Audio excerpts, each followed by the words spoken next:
What's going on, everybody?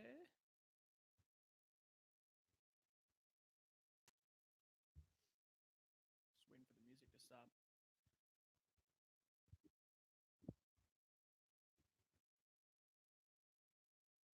There it is.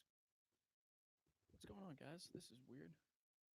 Never done a live YouTube stream before. I've done plenty of these podcasts before, but let's see. Get the mic levels right here. I don't know, man. What's going on? It's been a pretty loud few months of nothing happening as usual. I mean, the impeachment thing came and went. It everyone's a fucking journalist now when they do this shit. You know what I mean? You remember when you had to like go to school and learn how to sort through sources and understand the infrastructure of journalism or whatever. And now with the advancements in technology, just anyone with a microphone and a recording device can just spout their shit out on the web and find their own little internal communities of confirmation bias. You know? Oh Jesus! I mean, fuck. Is any, is anyone really surprised about how impeachment went down? Like 24-hour news cycles covering it every day, all day, 24/7, speculating on what was going to happen. And sure, fucking enough, man. It's it's not a surprise. The party that is the majority in the Senate backed up the president of the party that controls the majority in the Senate. Like it's not complex. I think everybody can agree that that was gonna happen, regardless of whether or not there were witnesses. I mean, say what you want, man. You're not gonna get an argument out of me regarding whether or not anything that dude did was out of the confines of power of his office. But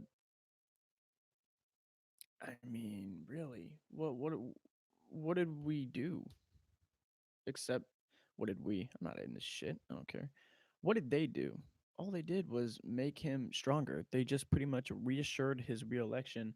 And then this Iowa caucus debacle, whatever's going on there. First of all, Iowa. I mean, that's we're banking all of our like initial reactions on who's gonna win an election on how they do in Iowa. I mean, if I'm in Iowa, I'm annoyed at the fact that every 4 years people just show up and run their campaigns, promise me the moon, and then just off they go until the next round of caucuses. But sure enough, the Democrats got a chance to pretty much set the example on how competent they would be in governing, and they fucked it all up. For some reason, they thought it would be an awesome idea to have a newly developed app be used by Iowans in an election.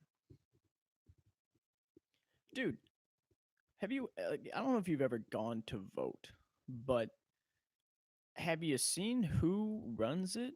I mean, they're all like 67 years old and up, and now you're going to come out with this new app that they have to use to create an election.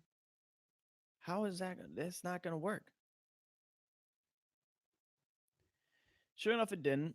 There's there's two sides to what happened. There's the conspiratorial, more progressive side of things, where they say, it's a ploy to shut out Bernie Sanders because Pete Buttigieg, who's a quote unquote centrist favorite, is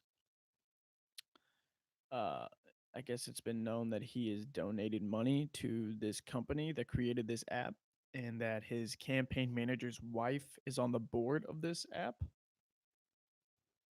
So ironically enough, after the process where it's like, so like, man, how do you even break this down? How the caucuses work is that people are they sort themselves out based on their first preferential candidate, and then that number is taken. And then if the percentage falls below 15% of that candidate, they're considered non-viable. And then the remaining people have to choose a second preference. And then after that, the state delegates are accounted for, and That's the final vote, and it's normally in a caucus or primary, like in 2016 with Bernie and Hillary, like you knew that day, like the day of, we knew who won, and now like it's taken them 4 or 5 days to come out with only 97% of the total vote, and now the DNC is calling for a recount. And again, the conspiratorial side of that, the progressive side of that is that, oh well, now that Bernie's showing that he can catch up, there has to be a recount. And that's it depends on how you look at the world. Like if you look at the world through that prism, through that perspective, and with that perception, you're gonna look for articles that support that claim. Like you can just type in billionaire associated with acronym, which is the name of the company that made the website, and then sure enough, yeah, a bunch of articles. Let's see, this is acronym group that sabotaged Iowa caucus birthed by billionaire who funded Alabama disinformation campaign. you know and if you go to somewhere like Washington Post, you're gonna see like well, what happened, it was just incompetence, it was confusing, it's complicated to start with, like here's how it works. um it depends on how you look at it. It could it just be that they complicated a process and people didn't know how to work it, and just sheer human error. I mean, Occam's razor would have you suggest that that's probably what happened. I have no fucking idea, but uh I like to think that that's what's going on. But I also, on the other hand, I wouldn't be inherently surprised if you know, people at the top were pulling some strings because they know people in general are completely uninformed on how this works. I'm uninformed and I try to pay attention, but I'm an idiot, I just try, and that's and that's all you can do. You work with what you got. But let me put it this way, man. There's a video going around during the Iowa caucuses about, it's about this woman who voted for Pete Buttigieg, and then she learned he was gay, which is like his go-to, and these people have been running for like a year, and she wanted to change her vote, and it was this whole thing. And it's like, when you have that level of just ignorance about who you're voting for on a national level, like why wouldn't some people behind closed doors be pulling some fucking strings to make sure that the candidate that they want will win? It's not that far out there to think that that's what's going on. I kind of, hold on. I need to find a video.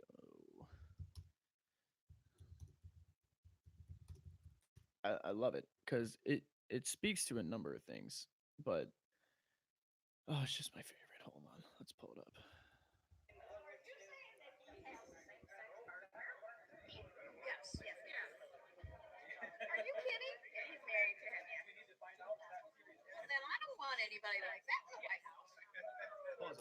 You're in a Democratic primary.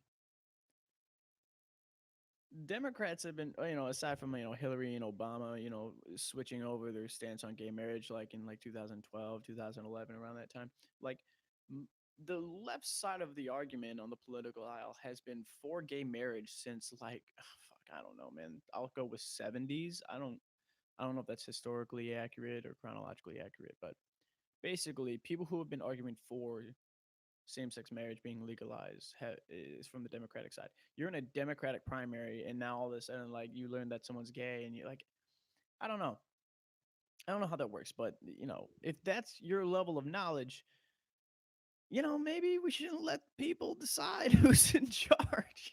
Like you just, the more people you meet, you kind of understand why it's not, we don't have just the popular vote wins. You gotta have people who are a little bit more in tune with how things work, and they're like, yeah, so that was cute vote that you all put together for yourselves, but we're gonna go ahead and we're gonna do our thing. You're not gonna find out, there's no way you can know. So but anyway, hold on, let's finish this.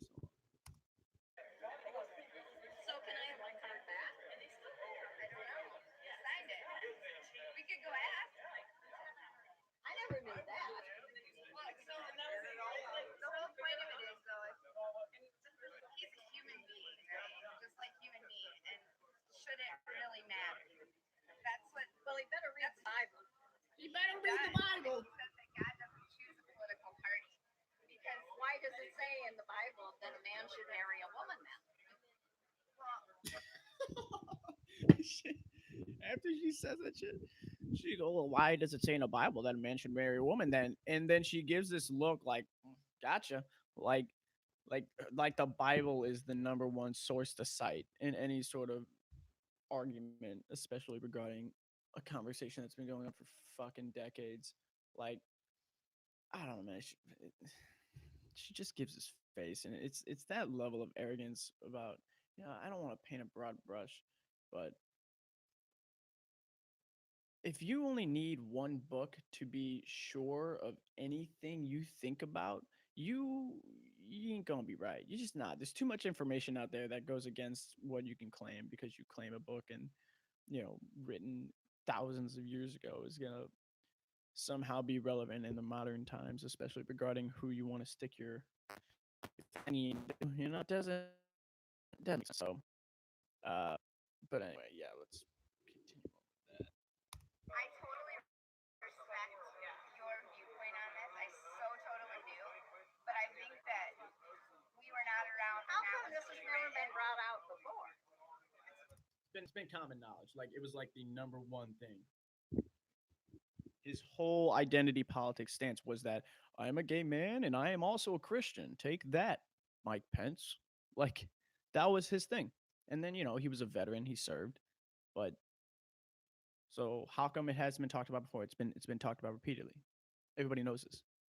If you pay attention.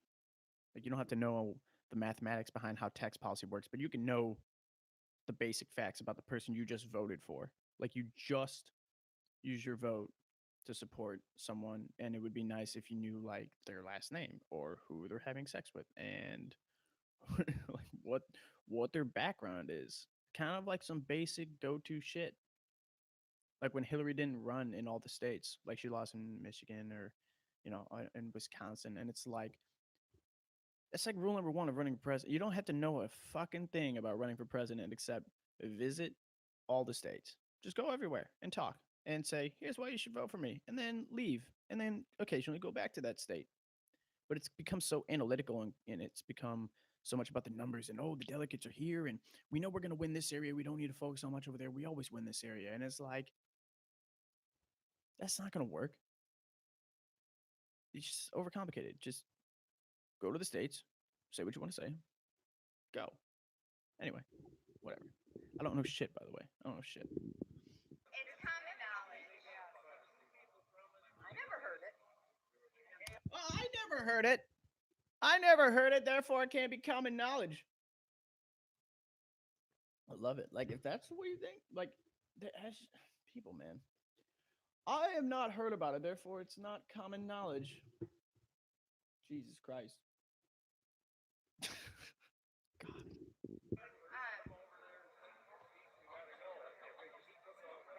We can talk to someone if you need to talk to them about this.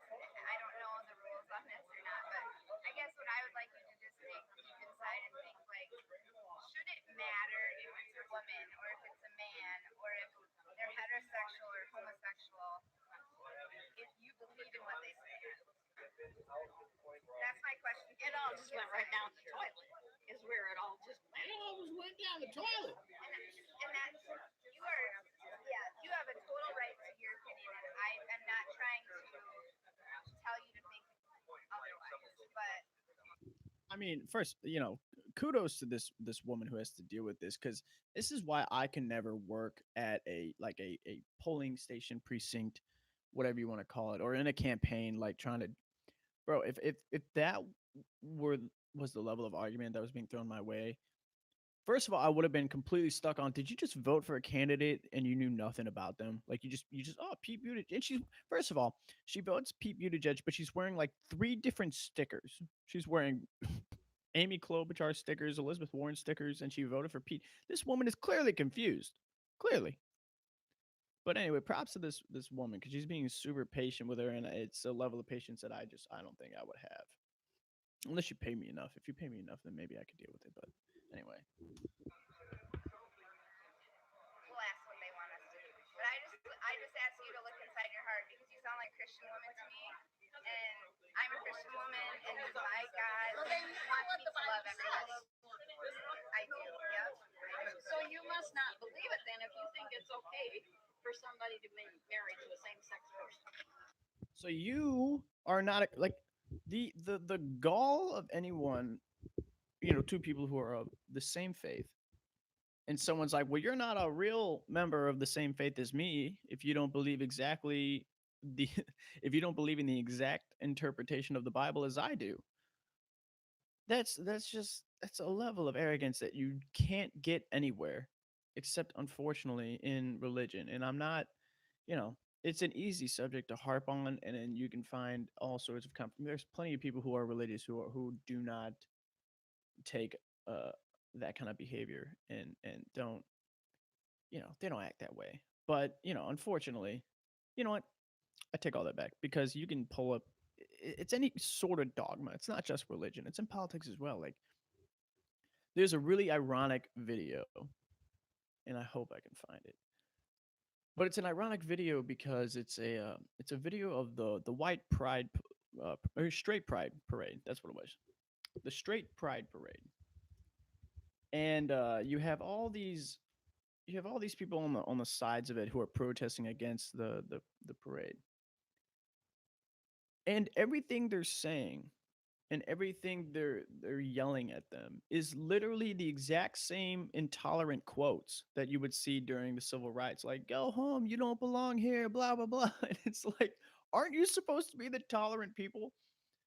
You got gay pride, you got LGBTQ pride, you got black pride. Why can't straight people just be like, yeah, heterosexuality is pretty cool too? Why is that such a controversial thing to be proud of? I really don't understand it. But uh, it's just, they're just like, get out of here, like, boo, get out, you don't belong here, you're not welcome here.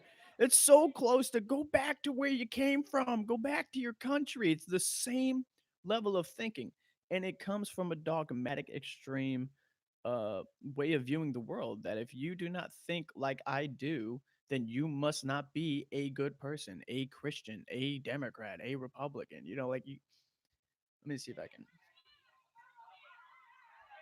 The Street Pride rally in Modesto brought dozens of protesters and hundreds of counter protesters outside of Planned Parenthood along McHenry Avenue. As expected, emotions ran high, Not causing in our things to town. get pretty heated between the two groups. Their views are very Christian, white, and straight centric. So Then it must be terrible. Christian, white, straight centric, terrible way to look at the world, terrible person to be. this isn't just about one group. This is about all of the marginalized groups in this city. While the event took more of a political turn, organizers were adamant this rally was about celebrating traditional gender roles and Christianity. We are very proud of God's created order, if you will, of male and female. He created them. When asked if this was a white supremacist event, as counter protesters were saying, Melinda Mason with the Straight Pride Coalition had this to say about one of their speakers. Not at all. Reverend Jesse Lee Peterson is as black as you get. The only thing white about him are Oh, you're so close, lady. You're so close. Reverend Jesse Lee Peterson is as black as you get. Yikes. First of all, Jesse Peterson has this problem where he can't talk. He can't talk. It sounds he's very slurred in speech, and he just kind of has like go-to phrases in a conversation. Amazing, the great white hope. What do you think about the children of the lie? Like, he doesn't have arguments. He just has phrases. But Jesse Lee Peterson, not exactly my go-to to represent diversity amongst my group of people. But the point that I was getting to is when people are uh when people are just trying to make a basic statement about being proud of who they are, because people are constantly being told that because they are that way, they are inherently evil. They can be wrong.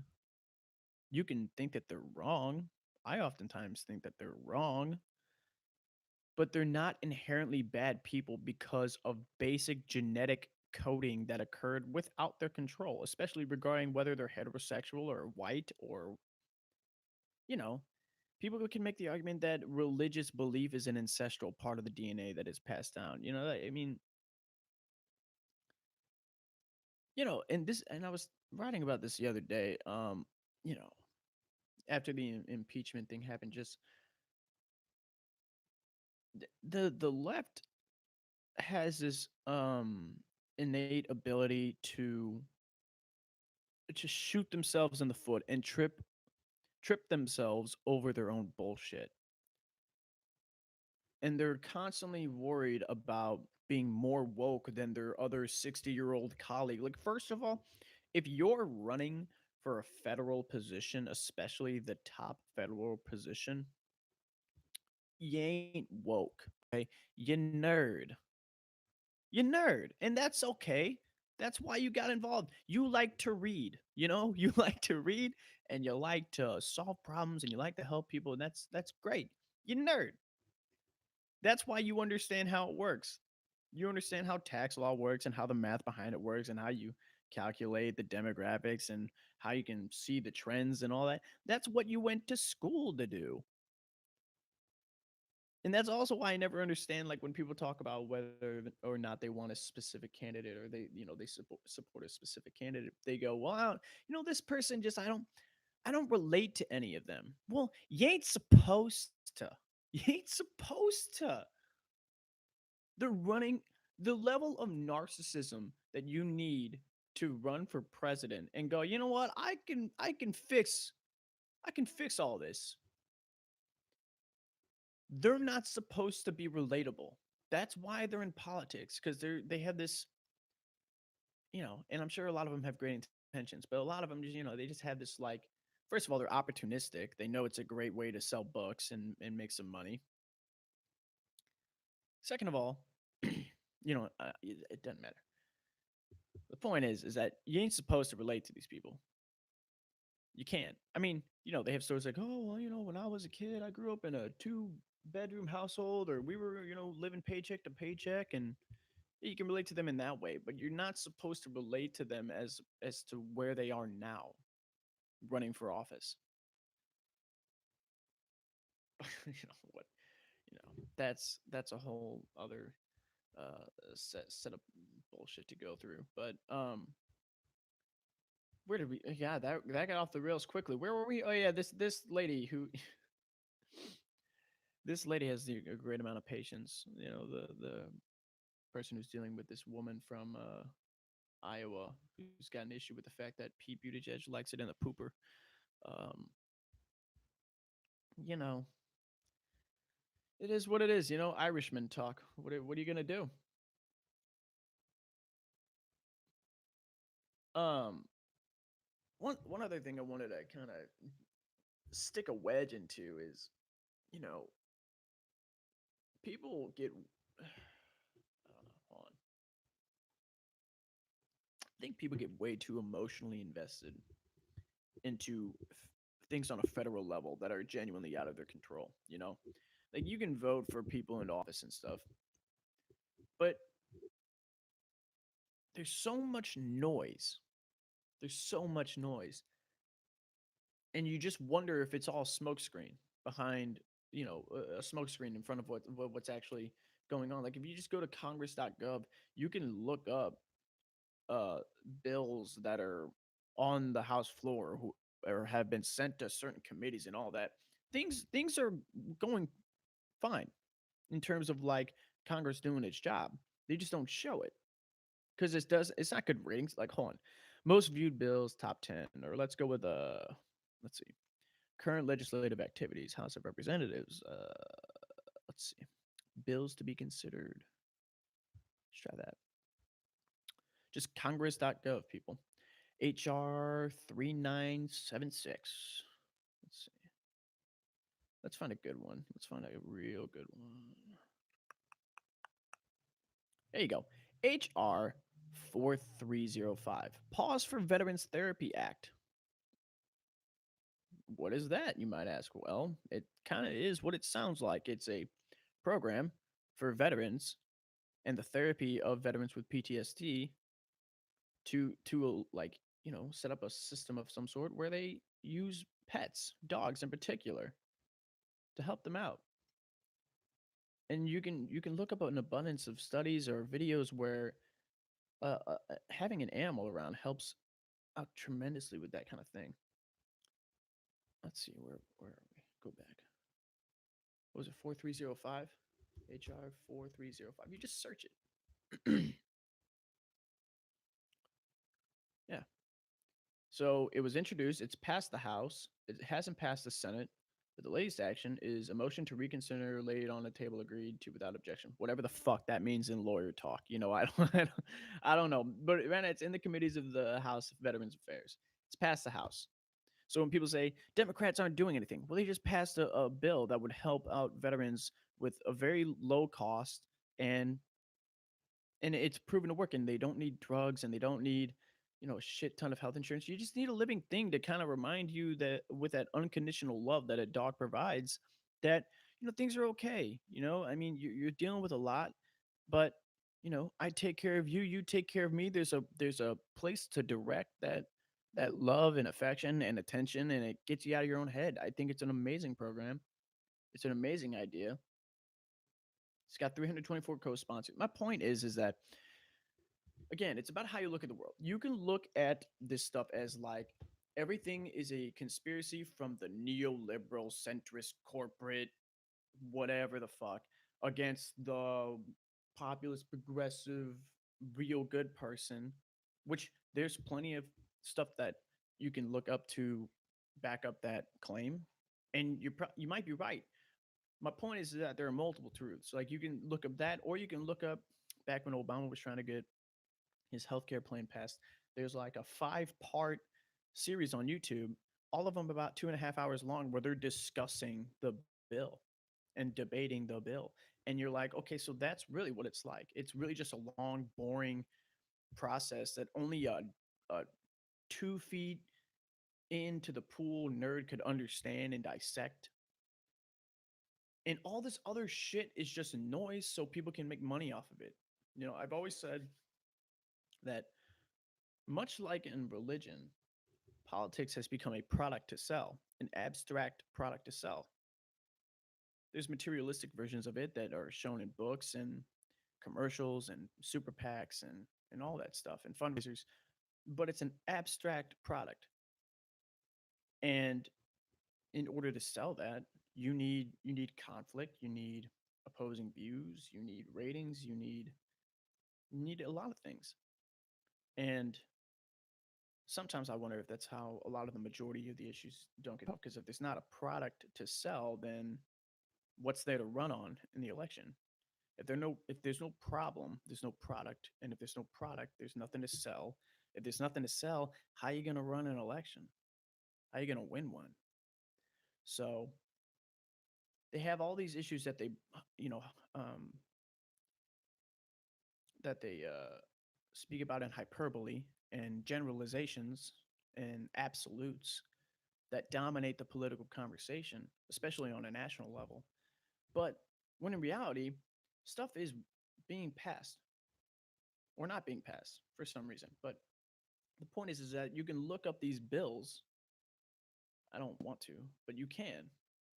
There's a College Affordability Act that's introduced. There's a Future Consolidated Appropriations Act, whatever the hell that means. You need smarter people to dumb down this information. But the point is that as far as their job, every day there's a list of bills that have either passed the House or in a certain committee, and the paperwork's being pushed through and things are happening. But you need a product to sell, so the conflict has to remain. Um, with the impeachment thing, that seems kind of legit to me. I don't, just I don't understand. I mean, the counter argument is that the president of the country of Ukraine said, "Hey, I didn't feel any pressure." Why he said that, anyone could know, but that to me would stop that conversation right there. Like, it's like the Democrats saying, "Hey, Trump uh, uh assaulted someone," and that person who the Democrats said got assaulted is like, "No, he didn't. I'm fine." I mean, he was talking shit, but he didn't touch me. Like, and they're like, "No, no, no, we saw it. We saw. There's a transcript of him threatening to do it." But on the other hand, it's like, just because you catch someone in a conspiracy to withhold aid to another country and they didn't actually do it, doesn't mean that he wasn't gonna do it. But you know, who cares? It doesn't. There's so much. There's so many.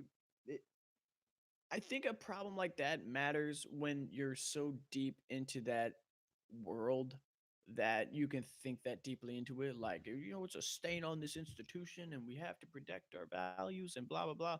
And meanwhile, people around my neck of the woods and who I talk to are just like, dude, I don't know if I can pay rent. I don't know if I can afford food. I don't, why, why is our water riddled with lead? Like, those are the real things. Those are the real problems that people should be speaking to and talking about. But instead, we need this narrative. Someone's got to dominate the narrative, and I feel like they look at it like, how will people talk or read about this in a history book for the next generation? Like Donald Trump in the history books will be an impeached president, like Bill Clinton was an impeached president. None of them were convicted. All of them were acquitted, except for Nixon, I think. Point is that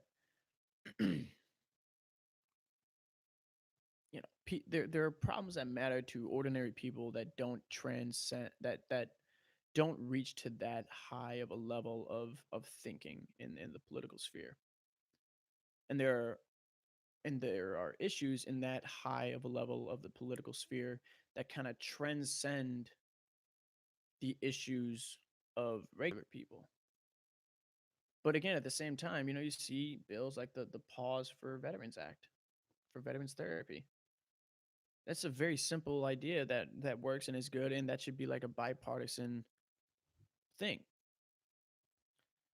You know, it is what it is, man. You can't stop it all, but let's see, what's this further consolidated appropriations act? Is there a summary? I mean, it became law, so it'd be nice to know. Let's see. This bill provides fiscal year of 2020 budgeting for several department and agencies. It includes 8 of the 12 regular fiscal year, so Department of Labor and Health. So basically, it's just like, okay, we passed funding for all these departments of 2020: transportation and housing, Department of State, military construction, Veterans Affairs. Uh, yeah, it's a lot of stuff to work on, man. Like, people wonder why things, quote unquote, don't get done. It's like, dude, do you know how much they have to do? And it's all lawyer language. Have you ever read lawyer language? I mean, I just tried to with this act right here, this Veterans Therapy Act. It's just literally, dude, at the beginning of the impeachment, they were saying things like "hear ye, hear ye." No, no more of that. No more hear ye talk. Fuck all that. Just talk to us like we're regular people, man. It doesn't make sense. But you know, the point is you can look up these acts. Let's see.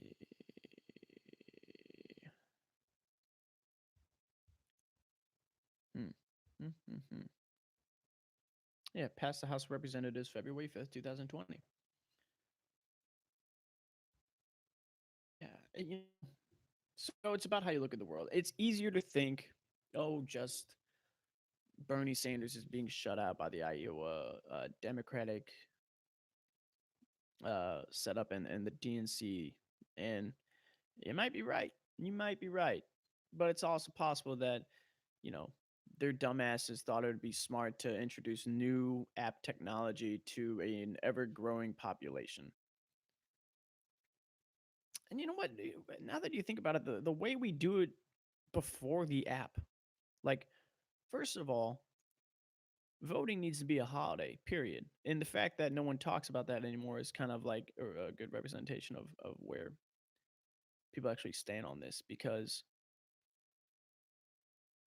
if you wanted people to vote, you would allow them time to vote. And a lot of people don't have that time. They have to go to work. And they were like, okay, well, let's try, allowing people to send their vote in via this app or phone calls. And then those lines got clogged up, and people were on hold for over 2 hours, and it was a complete shit show. So, you know, I don't know what the answer is. I don't think I'm supposed to, but I'm watching it like everybody else. So, uh,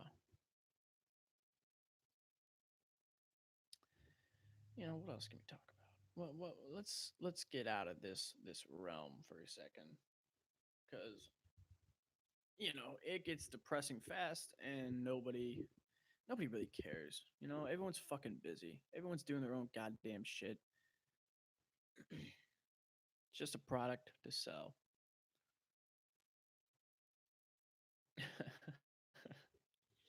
I There's some video trending about some was it a coyote and a badger? Like, a coyote and a badger. Yeah, yeah. They go off on a little adventure down this tunnel. You know what? There you go, man. If you want on. Just on the normal review of the video. Oh, shush, shush. No, it's not about you, guy. We're trying to see the animals, okay? You're 70. There it is. So this coyote is like jabbing at this badger, like, hey, man, come on, come on, come on. And then this badger shows up and they're like, dude, what's down here? And the coyote's like, this way. Let's go on an adventure. And they start walking down this tunnel. And people think it's adorable, but it's like, dude, you don't think that coyote was setting that badger up? Well, no, I think a badger might actually fuck up a coyote. Who would win in that? I don't know. But the point is that you just got yourself a children's storybook. That's your premise. Coyote and badger, they meet. They're like, let's go on an adventure. They go down this pipe, and then there you go. You just, $12 for the children's book. Minimal cartoon drawings, 10 pages of literature about some sort of friendship, even though they're different. There you go. You just made money. Like,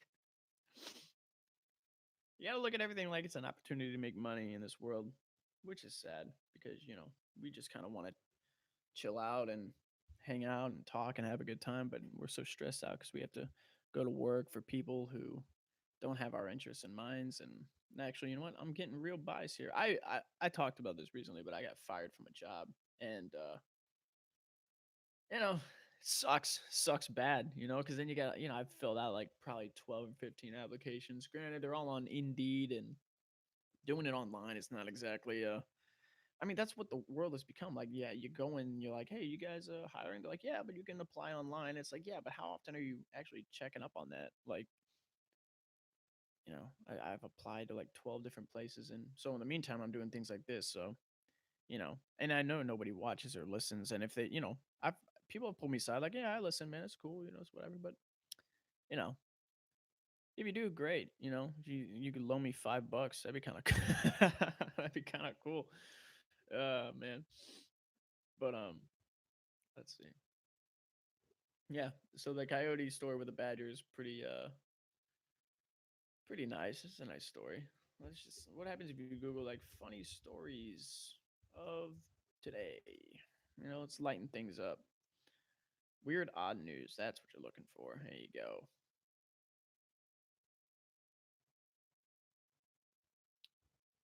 Hmm.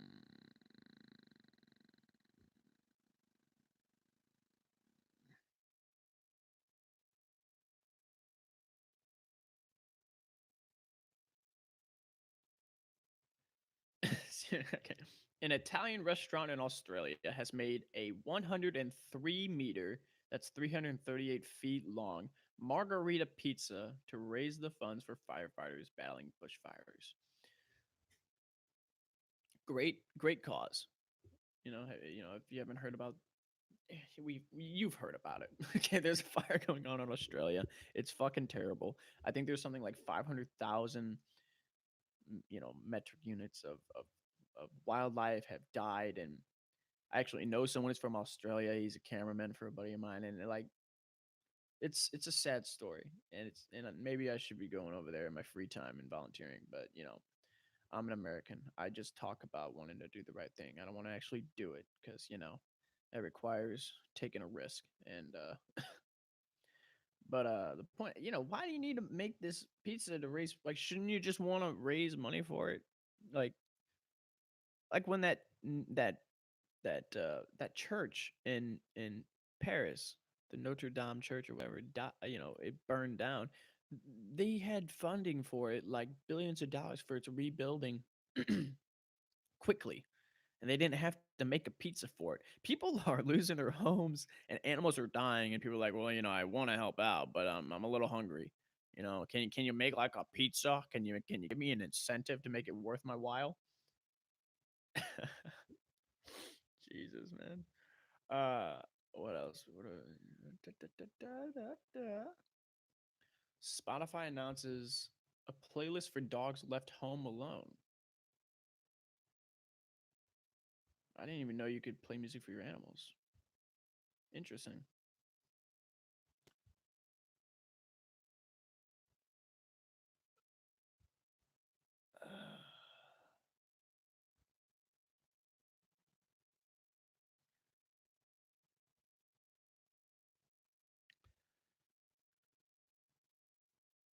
Colorado bank robber throws cash in the air, shouting "Merry Christmas," and he literally looks like Santa Claus. Oh, that's hilarious.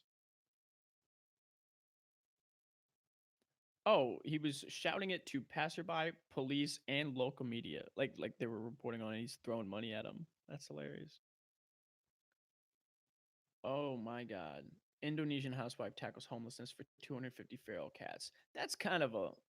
That is a local issue here in Arkansas too. Like the amount of times I'm driving down Highway 82 and I just see like dogs just running around on the highway, just doing the thing. And and then I drive back from wherever I'm going to and coming from and they're just dead.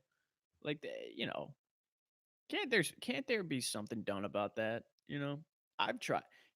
When I first moved down here, I was driving from Missouri and I saw these two dogs on this highway, and it was in a completely desolate area. Like there was nothing around. These things were not owned, and I swooped them up.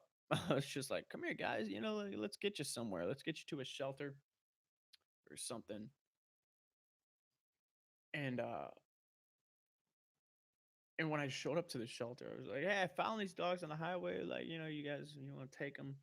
And they looked annoyed. Like it's their job to take care of like unsheltered animals, non-sheltered animals, whatever the word is, like animals that don't have shelter.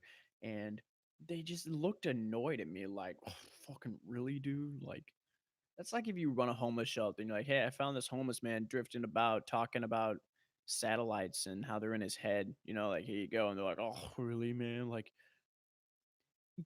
asking anyone to do their job and have them react that way. It's so, I mean, I've worked in the service industry and been like, "Oh my god, this table's so fucking needy," but I've never expressed it to their face. You know what I mean?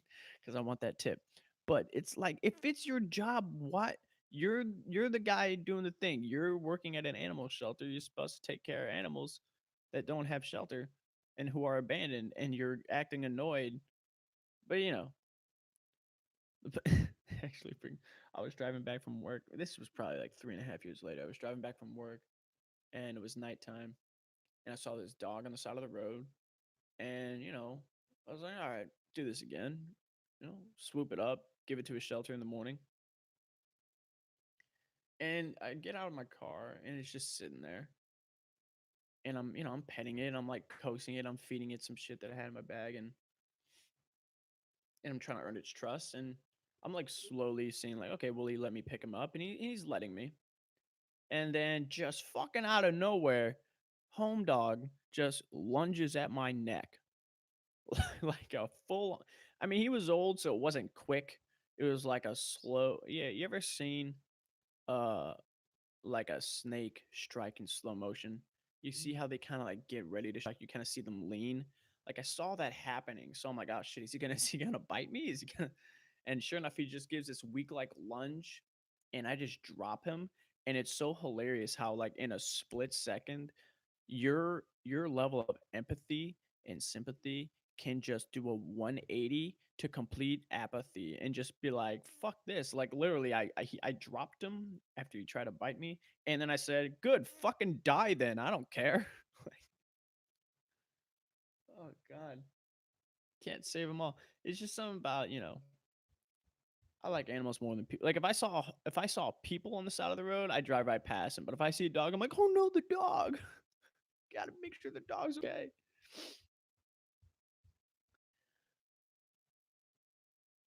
Oh yeah, that trended for a while too. The man who ate the $120,000 banana at an art show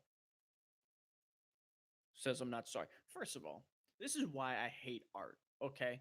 Because a banana is $5 when you buy it in a bundle, which means by itself, it's probably like 75 cents a banana. How does a banana cost $120,000? How? Why? And kudos to this man for doing that. You know why? Because fuck that. No banana is worth $120,000. That's just some, oh my God. Like, again, something as abstract as the concept of art, which is completely subjective to people, somehow has resulted in a banana costing $120,000. It's gotta be money laundering, right? Like, they're trying to find a way to wash out the money, so they're selling bananas for $120,000 and claiming it as art. Oh my God. I'm sorry if I sound a little if I sound a little weird because it's fucking flu season. It's fucking flu season, and everyone around me has been sick, and I've been around those people, and I didn't get my flu shot because I didn't want the sudden onset autism that occurs with it. Uh, I didn't get the flu shot because people get the flu shot and they end up sick anyway. So obviously the disease has evolved. So screw it. And I went, you know, I went for it. Try to just get through the flu season without getting sick, and I haven't in the past. And sure enough, got sick, feeling like dog shit. Head feels like a fucking anvil, and I'm stuck in this fucking house, going stir crazy because I can't like work out. I can't go out in public and start touching things and breathing and sweating because other people are gonna get sick. So gotta devote that energy somewhere.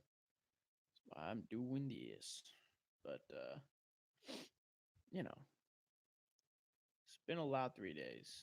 It's been a loud few months of nothing happening. Democrats basically handed Trump his reelection with this, his acquittal in the impeachment, and if you look at the macro numbers, everything's good. Although the macro numbers really, in my mind, have never reflected the lives of people on my level of things. But uh, all the macro numbers look good. He hasn't fucked it up yet. And, if it ends up being true that the DNC is trying to fuck over Bernie again, I mean, I might vote for Trump. I might. I'm thinking about maybe. I might vote for Trump. Probably not. I'm too much of a. You know, I'm too traditional in terms of like I know what each side kind of represents on a generalistic scale in terms of like, Democrats like to invest in the public sector, and Republicans are not a fan of that. And the public sector is generally not about profit and more about creating a service for people who can't otherwise help themselves, like veterans.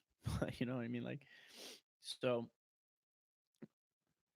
but so if it's Buttigieg, I'll probably vote Buttigieg. If it's mainly because he served and Trump didn't.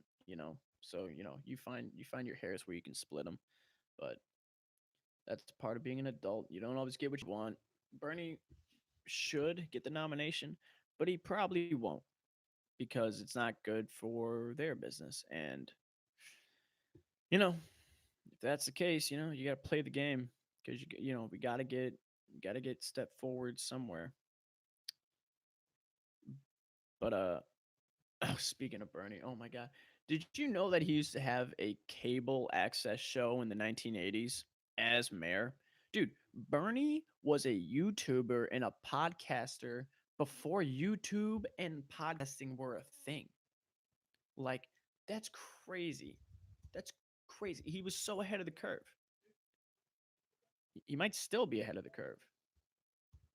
But there's there's this video of him. He's talking to these kids, and the first thing that that shows up on this video is like, "What do you kids think about cocaine?" He's talking about like cocaine and shit. It's hilarious. Let's see if we can find it. Hold on. I love it. There we go. I think this is it. I should know him. I work for You him. all know Laura Simon, Yeah. and do all of you know Nat Air? Nat is the guy who's looking in to the camera there. And what this is about, what this is about is it's a program that goes on television, Channel 15, it's a special channel, I seen that. and it goes on once a week, and we deal with housing, problems of housing in the city. And what Nat wants to film this week is this special camp that you guys are going to, okay? Now, remember, everybody out there in the TV land who's watching us doesn't know as much about this summer camp as you do. Your job is to try to explain to the people what's going on. Who wants to help me explain what's going on? Raise your hand. Okay. Well, why don't you start? Okay, get to They're get to the swimming. cocaine bit. All right, we're not. Okay. Who knows who Ethan Allen? Have you been? That's right. Okay. Well, Ethan Allen was He's a pretty good. he was a pretty interesting of New York State. There was a big debate with Vermont. And New Hampshire. That's right. There was a time where Vermont. Okay, that was a horrible. I mean, that wasn't the that wasn't the one I was looking for. Hold on, I'll find it. Hold on. There we go. It's probably this one. I love being. There we go. There we go. All right, but who knows about cocaine? Anyone ever seen cocaine? 1980. The Hold kids, not in 1980. Yeah, I know what cocaine is. I've seen it before. just one at a time. What about cocaine? Good thing, bad thing, what? That's funny, man. Apologize. Good thing, bad thing. What do you think? What do you think, kids? Cocaine? Good thing, bad thing? What do you people think? Cocaine? Good thing, bad thing? I will say this. The ABC had a debate last night after for the Democrats, and it was the same record player spiel you hear from all of them, right? Bernie's the top 1%, blah blah blah, and Joe Biden's like, look, I got everything done. Everything is because of me. I was there when they were making that, blah blah blah. Andrew Yang like, what's up, gang gang? Everybody hashtag gang gang 2020. And Elizabeth Warren is just, look, I'm here. I'm here to fight. I'm so tired. Klobuchar is shaking like, you need to vote for me. Tom Steyer's like, what am I doing here? But Pete Buttigieg made a pretty a good point that I agreed with, because he was accused of saying that he wanted to decriminalize all drugs, which on some level I'm kind of for. But the broader point he was making was that and I think they all agree on this, so it really doesn't matter who wins, because they generally always agree on the same things. They just disagree on how to get there. But basically, the stance comes from a program in, I think it's New Zealand, where they have clinics set up so that people who are users have a safe and sterile place to quote unquote get their fix, so that STD rates drop, disease rates drop, overdose rates drop, and they have professionals there that have clean needles, and they'll actually administer it. And it's looked at as a public health issue, not a criminal issue where they're put in jail because they got sucked into the rabbit hole of feeling comfortably numb, as Pink Floyd would put it. And what they found in these areas was that overdose rates dropped and addiction rates dropped. So that's what he was talking about. He was saying that it needs to be treated like a mental health issue, which Bernie has also said. And there need to be more clinics. There need to be more rehab centers. There need to be more clinics where if they want to get their fix of heroin or whatever it is, they can. And the reason why you would want to decriminalize or maybe even freaking legalize is that they wouldn't have to go to the streets to find some unfiltered, uncut, or I don't even know. I don't. They wouldn't have to find an unpure substance of it where it's riddled with fentanyl or whatever. You know, they would, at least if it were regulated like it used to be. I mean, the drugs used to be legal, right? There used to be a cough syrup that had like morphine and heroin, and you know, it used to be a much more fun time. So, but the point is that he made a good point about setting up these clinics, and you can look it up. I think it's New Zealand. They performed this, and the results were less addiction rates, lower overdose rates, less crime, no needles laying in the street, you know, in the trash. You know, I mean, I could probably do some work, right? You know, New Zealand drug decriminalization, was it, or was it decriminalization? I don't even know what they did.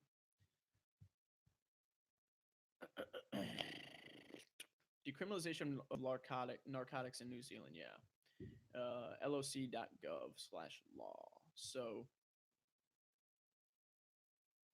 So yeah, they didn't decriminalize it. I'm sorry. Allow the police and prosecutors to divert minor offenders into treatment and counseling.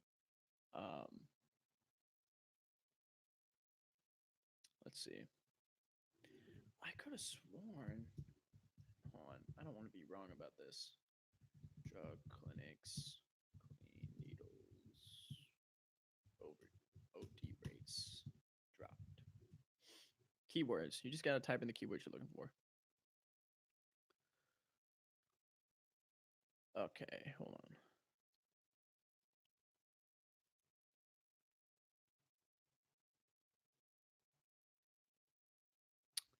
Probably should have done a lot more of this before. Shit. All right. Well, you know, hold on. I'll find it.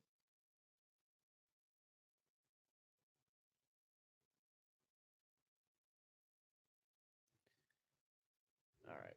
Maybe take clean needles out of the search bar. It's bringing up like a needle exchange program of some sort, but um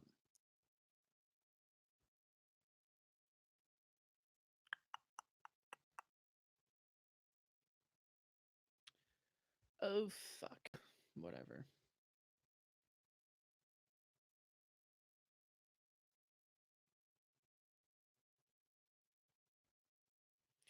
Well, dead air. Dead air. Can't find it. I'll have to look it up and look a little more deeply into this, because I heard about this years ago, but I forgot what the name of the program was, but I could have sworn it was New Zealand.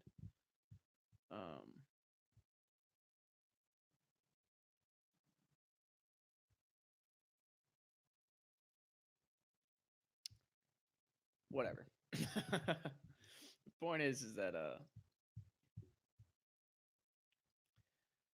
drug decriminalization, or the treating drug addiction as a health issue rather than a crime, is surrounding the premise that, first of all,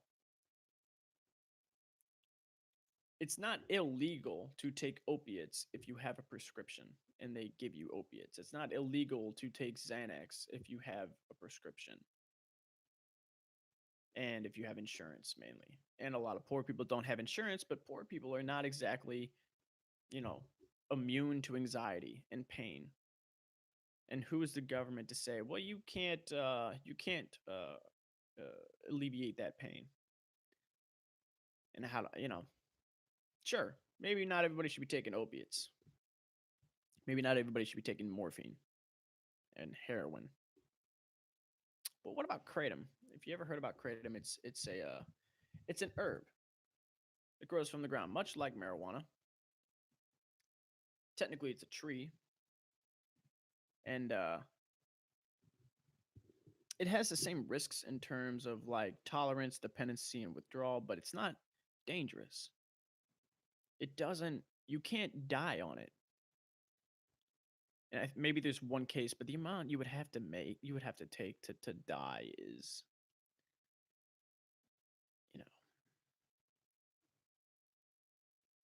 it eases anxiety, it eases pain, and it's used to combat the addiction to the opioid crisis. So if you're one of these states, like I think Arkansas ranks pretty high in opioid addiction, you want to stop people from using opioids that are dangerous and harmful to their bodies and can actually kill them. You would use this. You would use kratom or CBD. The DEA announced, that it would make it a Schedule One drug. Like they're saying kratom. First of all, marijuana is still Schedule One, which is crazy, but kratom is still Schedule One drug, same as heroin, LSD, and ecstasy. I don't understand that.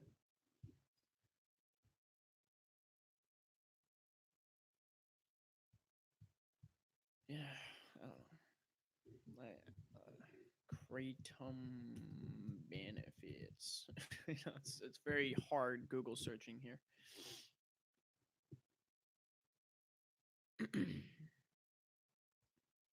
As a medicine, kratom is used for anxiety, depression, diabetes, diarrhea, high blood pressure, pain, and to improve sexual performance. That's a new one. And to lessen symptoms of opiate withdrawal.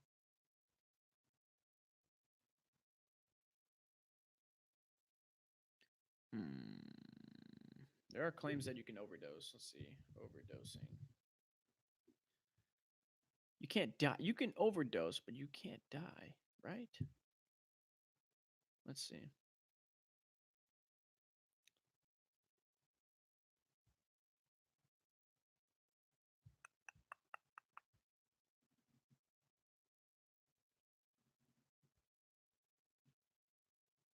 I guess it says you can have a seizure. It says you can go into a coma.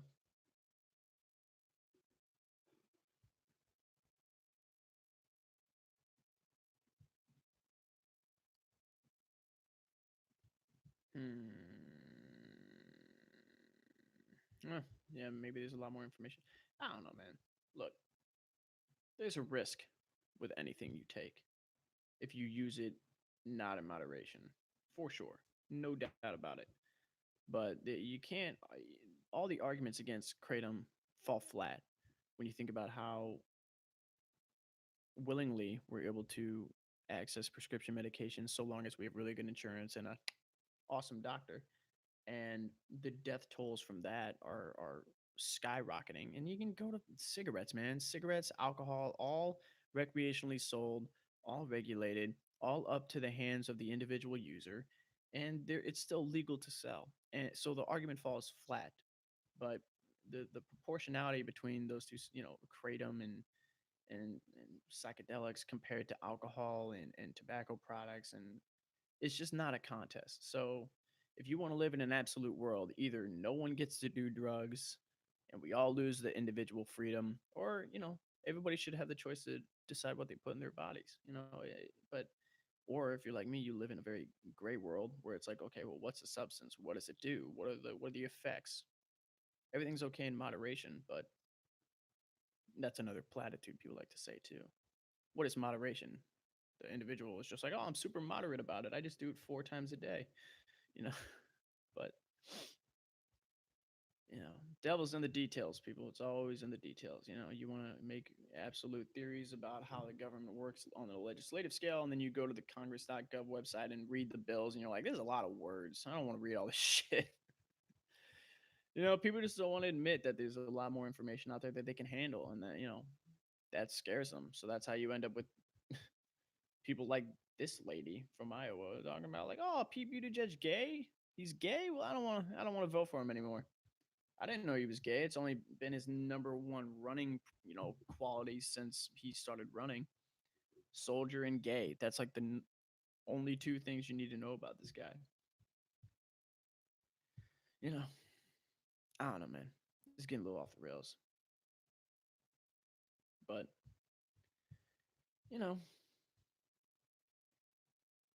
tis what it is, Oh, I feel shitty. All right. Let's do one more little thing and see what let's see. Oh yeah, fucking Kobe died. Everybody's talking about that shit. I didn't want to talk about it, but I just saw another article about it. So yeah, man, I used to watch that dude like obsessively. Like I was super into basketball. I still am, but I was super into basketball when I was in high school, and I bought his shoes. I would watch his highlights. I would try to mimic his exact shots and stuff, and dude was good. Dude was a good basketball player, and that's how people remember him. But dude just succeeded mainly because he had that little thing. It was you can be on either side of that conversation as well. There's plenty of information on both sides of that one. So and she dropped the charges. So I mean, once it's settled, it's settled. She got hers, he got his. Fuck it. He's dead. Are you happy now? Like that's it. People want to bring out his case after he died. Like really? Like so what's more of a punishment than him dying? Like what more do you want? But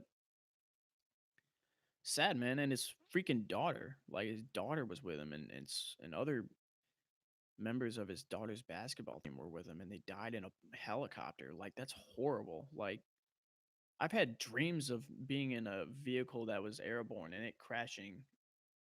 Fucking scary. And imagine if that was your reality. Like what do you say in those moments? What do you think about?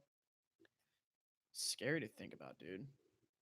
Forget all that. That's sad. Sad day. But, like anything else, life goes on. People do their thing, and doesn't matter how much money you make, man. Doesn't matter how much money you make, how successful you become. Everyone is prone to the same probability of dying every day. 50 fucking 50.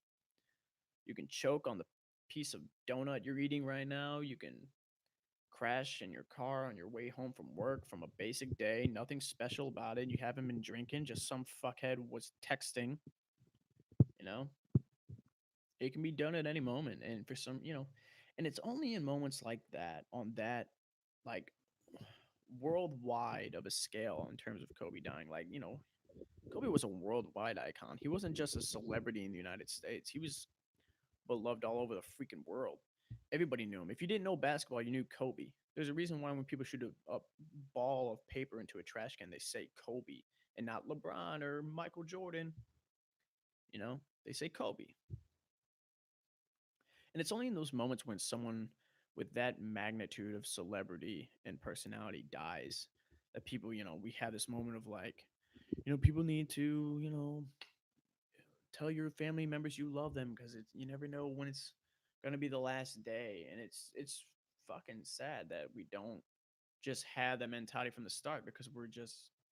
I don't know if it's a conditioning thing. I don't know if it's just because we get so lost in the conditioning and the day to day of like working and earning money and buying materials and paying bills and like we seem to lose the um, intangibles of life, the little things that matter, like how you talk to people, not even necessarily what you say, but like the tone in which you use it when you talk to them. And when you're more focused on proving a point and showing how smart you are compared to just having a really fun conversation with people and just having a dialogue to enjoy each other's company. Like I don't know if that's ego. I don't know if that's just human error and we don't pick up on it because we're kind of desensitized from that stuff. But if for some reason it's only in those moments when the world thinks that way. Like if you lose someone, like I lost my grandma a couple of, a month ago or so or two. And in that moment, there was like like, the feeling like, you gotta cherish family. And you feel that within your small niche of people and the people you know. But it's only in those moments when you lose like a celebrity like Kobe Bryant or when Michael Jackson died, it was the same thing. Or I'm sure when John F. Kennedy died, it was the same kind of messaging. That the world and on a massive scale, people kind of get that message and that lesson. We don't apply it really well. We still go back to our battle lines and our teams, which is stupid because we're all one team. We're humans. You want other humans to be okay. But, you know, we revert back to our old behaviors and our old ways, and it only takes a 9/11. You know, it takes massive events for us to kind of, oh, that's right, we're supposed to care and we're supposed to love each other and we're supposed to be helping each other out. And then, we just revert back to our old ways. And it's a sad truth, but it is a truth. I'm tired of a conversation about the truth because I don't think there is the truth in a lot of scenarios. I think there's multiple truths, and we got to figure out the balance of them all. Like, on a political level, there can be people who disagree with you who are really good people. And then there can also be people who disagree with you who are bad people. But just because they disagree with you doesn't mean they're entirely evil one way or the other. I don't know. I feel like shit. I feel like absolute shit, man. This is like, I you think you're hard, you fucking work out, you eat right, you run, you're like, man, like I'm in shape. Then you get sick, and just stuff you can't see, biology on a microscopic level is just ruining your immune system and making you feel like dog shit, and you are just crippled. Like, but yeah, I think I've been doing this long enough. I've been babbling, running my mouth for an hour and 10 minutes about what. I mean, did you learn anything? Probably not. But, you know, had to devote this energy somewhere. So, thanks for listening if you did. If not, fuck off. I don't care. Oh, man. Anyway, thanks for doing it, man. Peace. Next time.